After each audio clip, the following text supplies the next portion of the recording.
When you're running out of one box. Right, just But throw you're it not all in mixing there. Lucky Charms. You're doing like healthy cereal plus healthy cereal, don't you? Not necessarily.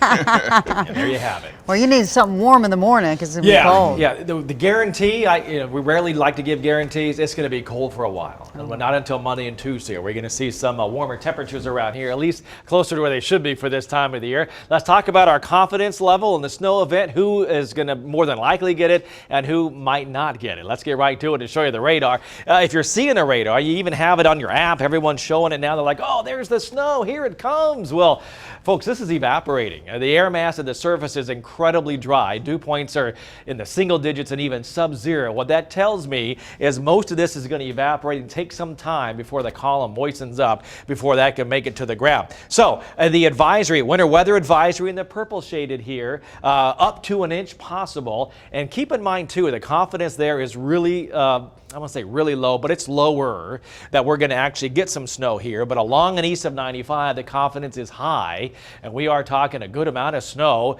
anywhere from maybe 2 to 4 inches and possibly beyond. The higher amounts are going to be farther out to the east. So snow developing later on today. High probability, absolutely, but mainly along and east of 95. There's a chance still in the triangle. Thursday, cold and breezy. Boy, the wind chills are going to be in the teens, especially early in the day where the winds will be a bit stronger. They'll taper off later on as a low lifts north. And then on Friday, very cold, only 30 for a high temperature, even with full sunshine.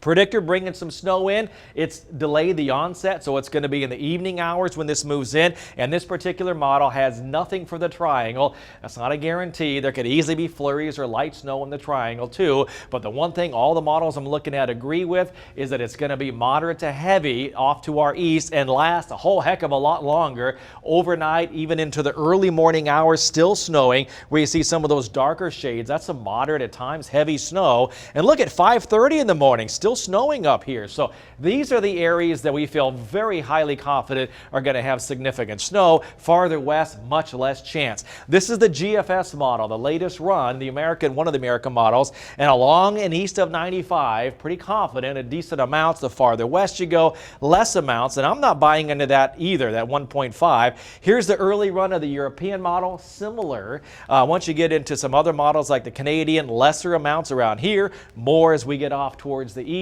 And then the NAM model, the North American model, shows nothing for us, mainly along and east of that 95 corridor with some significant bullseyes off to our east. So what we're thinking now is, again, in around the triangle, a dusting to an inch. And we could have a gradient just across Wake County alone from nothing up to an inch or more over by Zebulon. You see this tight gradient right there between hardly anything and more significant snow. So again, probabilities 80-90%. East of 95 is going to get some good snow, and if that's the case with Arctic air in place, we're going to be dealing with black ice for quite a while. The snow is going to melt. Even with below freezing temperatures, the sun will melt the snow, then it refreezes, and any shaded areas might have ice all the way into the upcoming weekend. So keep that in mind too. Look at the cloudy skies out there. It looks cold, and it is. Right now that sensor at 32. Most areas hovering right around freezing now. I don't expect to warm up much more, maybe a degree or two. There's the issue.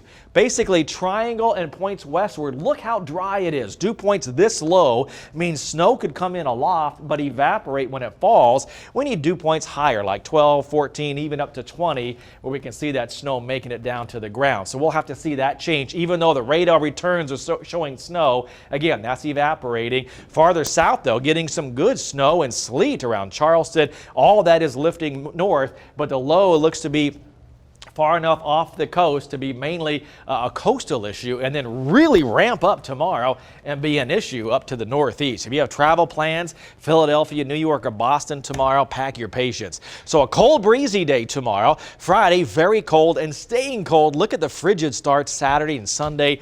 Low to mid-teens to start the day, eventually warming up, but not until Monday. We have a ways to go with this Arctic air. Okay. Thank you, Steve. Thank you. A Raleigh woman is spreading warmth